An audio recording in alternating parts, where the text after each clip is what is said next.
आज इस वीडियो में मैं बात करूंगा उन 7 झूठ के ऊपर जो हमें किसी ना किसी ने बचपन में ही चिपका दिए और जिसकी वजह से क्या हुआ कि हम अब इतने बड़े भी हो गए हैं तो भी हम अब डरते हैं कुछ करने से। और ये सब अनकॉन्शियसली हुआ है।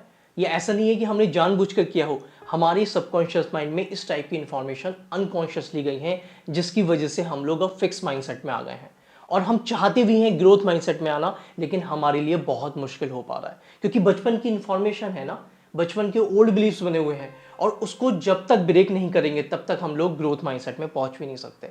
इसलिए आज इस वीडियो का पर्पस यही है कि वो क्या चीज़ हैं, वो ऐसे क्या 7 झूठ हैं जो हमें ग्रो नहीं होने दे रहे, जो हमें आगे बढ़ने नहीं दे रहे, जो हमारी लर्निंग वहीं पे ही स्टॉप हो गई। तो एक एक करके बात करते हैं ये झूठ क्या है, पहले तो उनके ऊपर बात करते हैं और फिर इसका सॉल्यूशन क्या है उसके ऊपर बात करते हैं। So let's start. पहला झूठ, intelligence is fixed. Sharma Pande Gupta Verma ji का जो लड़का है वो कितना इंटेलिजेंट है। उसने हाई स्कूल में भी टॉप किया, 12th में भी टॉप किया, जो टेस्ट देता है उसमें अच्छे मार्क्स लाता है, बहुत ही इंटेलिजेंट है, बहुत उसका आईक्यू बहुत तेज है। तो ये चीज़ आपने अपने पेरेंट्स से और अपने फ्रेंड से या अपने टीचर से कहते हुए सुना होगा, हर किसी ने। और क्या हुआ जब हमने ये सुना तो उसी टाइम हमने अपने माइंड में एक सीड प्लांट कर दिया कि वो बंदा शर्मा जी, गुप्ता जी, पांडे जी और वर्मा जी का जो लड़का है वो बहुत इंटेलिजेंट है, वो जीनियस है, वो बहुत ही अच्छा है पढ़ाई में और मैं एवरेज हूँ, मैं कुछ नहीं कर सकता, मैं ऐसे ही हूँ। क्यों, किस बेसिस पर करा आपने? ये आपने किया मार्क्स के बेसिस पर, टेस्ट के बेसिस पर किया। क्या आपको पता है ये जो टेस्ट का कंसेप्ट आया था ये क्यों आया था? ये इसलिए आया था ताकि देखा जाए कि किस बच्चे को एक्स्ट्रा हेल्प की जरूरत है। कौन कौन ऐसे बच्चे हैं जिनके जो टेस्ट में कम मार्क्स आए हैं उनके ऊपर ज़्यादा फोकस किया जाए, उनकी अटेंशन को बढ़ाया जाए, उनकी जो प्रॉब्लम स्किल है उसके ऊपर काम किया जाए। ना कि इसलिए कि उनके अंदर कंपैरिजन किया जाए जो अच्छे मार्क्स लेके आए हैं, ना कि उनकी सेल्फ स्टीम कम की जाए, ना कि उनको बुद्धू समझा जाए, बेवकूफ़ समझा जाए। उनको ये बताया जाए कि तुम्हारा आईक्यू लेवल बस इतना ही है, तुम ऐसे ही पैदा हुए हो तुम। तो ये था, ना कि कंपैरिजन करना, ना कि दिखाना कि आपकी फर्स्ट डिवीजन है, आपकी सेकंड, आपकी थर्ड है और आप फेल हो गए हैं। तो ये माइंडसेट था टेस्ट के पीछे। ये माइंडसेट था कि जब सब बच्चे मिलकर टेस्ट देंगे तो उसका क्या रिजल्ट आएगा, किस किस बच्चे पर ज़्यादा फोकस करना चाहिए, किस किस बच्चे पर कम फोकस करना चाहिए। इसलिए एल्फ्रेड बाइनेट जो फ्रांस साइकोलॉजिस्ट थे, जो ये कंसेप्ट लेकर आए थे, वो खुद खुश नहीं हुए जब उनको पता चला कि उनका जो कंसेप्ट है वो सिलेक्शन प्रोसेस में यूज़ किया जा रहा है, जबकि वो चाहते थे कि हम टेस्ट की हेल्प से बच्चों में क्रिएटिविटी और इमोशनल इंटेलिजेंस को पैदा करें। बट इसका गलत यूज़ हुआ और इसको आईक्यू लेवल से देखा गया। जिसके जितने अच्छे स्कोर टेस्ट में हैं उसका आईक्यू लेवल उतना ही अच्छा है। दूसरा झूठ, we only use 10% of our brain. ये भी बहुत बड़ा झूठ है जो हमने अक्सर लोगों के मुंह से सुना है कि हम अपने ब्रेन का सिर्फ 10% यूज़ करते हैं, जबकि ऐसा नहीं है। जिस तरीके से हम अपनी बॉडी को यूज़ करके फिट हो सकते हैं, फ्लेक्सिबल हो सकते हैं, एनर्जाइज हो सकते हैं, स्ट्रांग हो सकते हैं, फास्ट हो सकते हैं, उसी तरीके से हम अपने ब्रेन को यूज़ करके अपनी लर्निंग कैपेसिटी को बढ़ा सकते हैं। एक बार न्यूरो साइंटिस्ट डेविड ईगलमैन ने बोला था, we would be capable of exactly what we are doing now, which is to say we do use a 100% of our brain। इसका मतलब यही है कि हम अपने ब्रेन को पूरी तरीके से यूज़ करते हैं, 100% यूज़ करते हैं, because our brain are highly efficient organs that are constantly engaged in processing information, regulating bodily functions and supporting various cognitive and emotional processes। तीसरा झूठ, mistakes are failures। हम लोगों ने आइंस्टीन के बारे में तो सुना ही होगा, who was one of the greatest scientists in history, और उनका जो कंट्रीब्यूशन है उसके बारे में भी हम जानते ही हैं। उनकी फेमस इक्वेशन E=mc² हम सब ने पढ़ी है। इतना कुछ उन्होंने हमें दिया है लेकिन हम उनकी थॉट प्रोसेस को नहीं समझ पाए। आइंस्टीन बहुत ही एवरेज स्टूडेंट थे, बहुत ही बिलो एवरेज स्टूडेंट थे और वो बहुत ज़्यादा कमज़ोर थे पढ़ाई में, बहुत गलतियाँ करते थे, लेकिन उन्होंने कभी गलती को फेलियर नहीं माना, कभी उनको मिस्टेक नहीं माना और वो ऐसे ही गलती करते चले गए और सीखते चले गए। एक बार उन्होंने बोला था, a person who never made a mistake never tried anything new.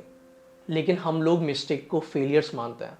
जब हम क्लास में किसी क्वेश्चंस का आंसर फाइंड करने की कोशिश करते हैं और गलत कर देते हैं और फेल हो जाते हैं तो हमें मारा जाता है, हमें सबके सामने एम्बेरस्ड किया जाता है, हमें दिखाया जाता है कि तुम कितनी ख़राब हो जो फेल हो गए या मिस्टेक करी तुमने, तुम आगे नहीं बढ़ सकते। तो इस टाइप से हम मिस्टेक्स को लेते हैं। इसलिए अगर हम इस झूठ को तोड़ना चाहते हैं, इस ओल्ड बिलीफ को ब्रेक करना चाहते हैं, तो हमें ये चीज़ याद रखनी है, mistakes doesn't mean failure, Mistakes are a sign that you are trying something new.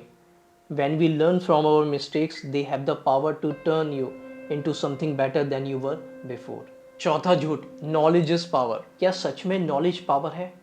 I mean अगर कोई इंसान बहुत ही नॉलेजेबल है तो क्या वो उस नॉलेज से सीख रहा है? क्योंकि हम तभी सीखते हैं जब हम एक्शन लेते हैं। हमारे पास कितनी भी नॉलेज हो, अगर हम एक्शन नहीं लेंगे, उसको ट्राई नहीं करेंगे, करके नहीं देखेंगे खुद, तो वो किसी काम की है ही नहीं। तो इसलिए knowledge into action equals to power. अगर आपकी नॉलेज एक्शन में बदलती है तभी वो पावर, आप उसको बोल सकते हैं कि नॉलेज पावर है। पांचवा झूठ, learning new things is very difficult. मुझे याद है जब मैं बुक्स पढ़ने की मैंने हैबिट डाली, non fiction books, self help books या स्पिरिचुअल बुक्स, तो मुझे शुरू में कुछ भी समझ नहीं आता था। मेरे ऊपर से ज़्यादा था, बोरियत होती थी बहुत ज़्यादा, क्योंकि वही बचपन का माइंडसेट था, कॉलेज वाला, स्कूल वाला, कि हम बुक्स इसलिए पढ़ते हैं ताकि हम उसको कॉपी पर लिखें और पास हो जाएं, हमारे अच्छे मार्क्स आए, है ना। और ये सभी के साथ होता है। आप देखना, जो जिनकी पढ़ाई ख़त्म हो गई है, तो अब उनसे आप बोलोगे पढ़ने के लिए, बड़ा मुश्किल होगा उनके लिए हैबिट बनाना, क्योंकि बचपन में जो पढ़ाई किए थे हम जानबूझकर नहीं किए थे, हमें ज़बरदस्ती पढ़ाया गया था। तो वही चीज़ है, वही चीज़ हमारे माइंड में छप गई है कि learning new thing is very difficult. कि जब हम कोई चीज़ सीखते हैं अपनी जो एरिया है उससे निकल कर, तो हम नहीं सीख सकते। कहने का मतलब ये है कि कोई चीज़ हम नई ट्राई नहीं कर सकते। अगर मेरे पास पर्टिकुलर डिग्री है तो मैं अपनी डिग्री के अलावा मैं कुछ नहीं सीख सकता। ऐसा माइंडसेट हमारा बन गया है। जबकि सीख सकता हूँ, लेकिन प्रोग्रामिंग इस हिसाब से हो गई है कि अब हम सीखना चाहते ही नहीं है, बोरियत लगती है। तो यही चीज़ मेरे साथ थी। मुझे पता था अगर मैं ये बुक्स पढ़ूंगा तो मेरी लाइफ में ग्रोथ आएगी, मैं जिस जगह हूँ वहाँ से निकल कर मैं लाइफ में अच्छा कर सकता हूँ, कि मेरा फोकस बढ़ेगा, मेमोरी पावर शार्प होगी। इतना ज़्यादा बेनिफिट होता है जब हम रीडिंग करते हैं, जब हम पढ़ाई करते हैं तो। और पढ़ाई को पढ़ाई की तरह नहीं, एक पास होने के लिए नहीं, सिर्फ पढ़ना है। सिर्फ आपकी जो मेंटल मसल है उसको इंक्रीज करना है, समझना है कि लाइफ कैसे काम करती है ना। जब आप बुक्स पढ़ते हैं तो तभी आप लाइफ को एक्सप्लोर कर सकते हैं। कहते हैं books is the shortest path है आपके एनलाइटनमेंट का। अगर आप एनलाइटन होना चाहते हैं तो बुक्स आपको बहुत आसानी से पहुंचा सकता है वहां तक। तो जो प्रोसेस था उसके पीछे, जो मेथड था, वो यही था कि टेक ए स्मॉल एक्शन, है ना, टेकिंग ए स्मॉल एक्शन और स्मॉल टिनी हैबिट्स। और हमें ये समझना है कि सीखते कैसे हैं, हमें ये सीखना है कि सीखा कैसे जाता है। पहले तो ये, अगर हम ये समझ गए तो हम कुछ भी सीख सकते हैं। छठा झूठ, the criticism of other people matters. आपने भी सुना होगा the fastest learner on the planet are children's.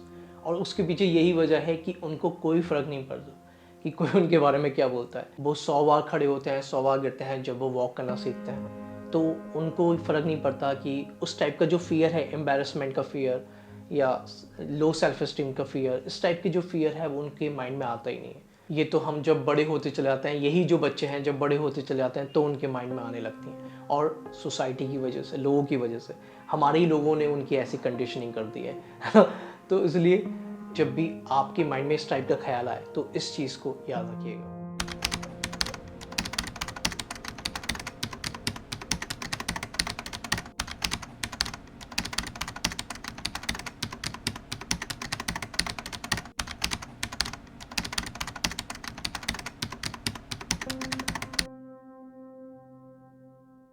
सातवां झूठ, जीनियस इज बॉर्न।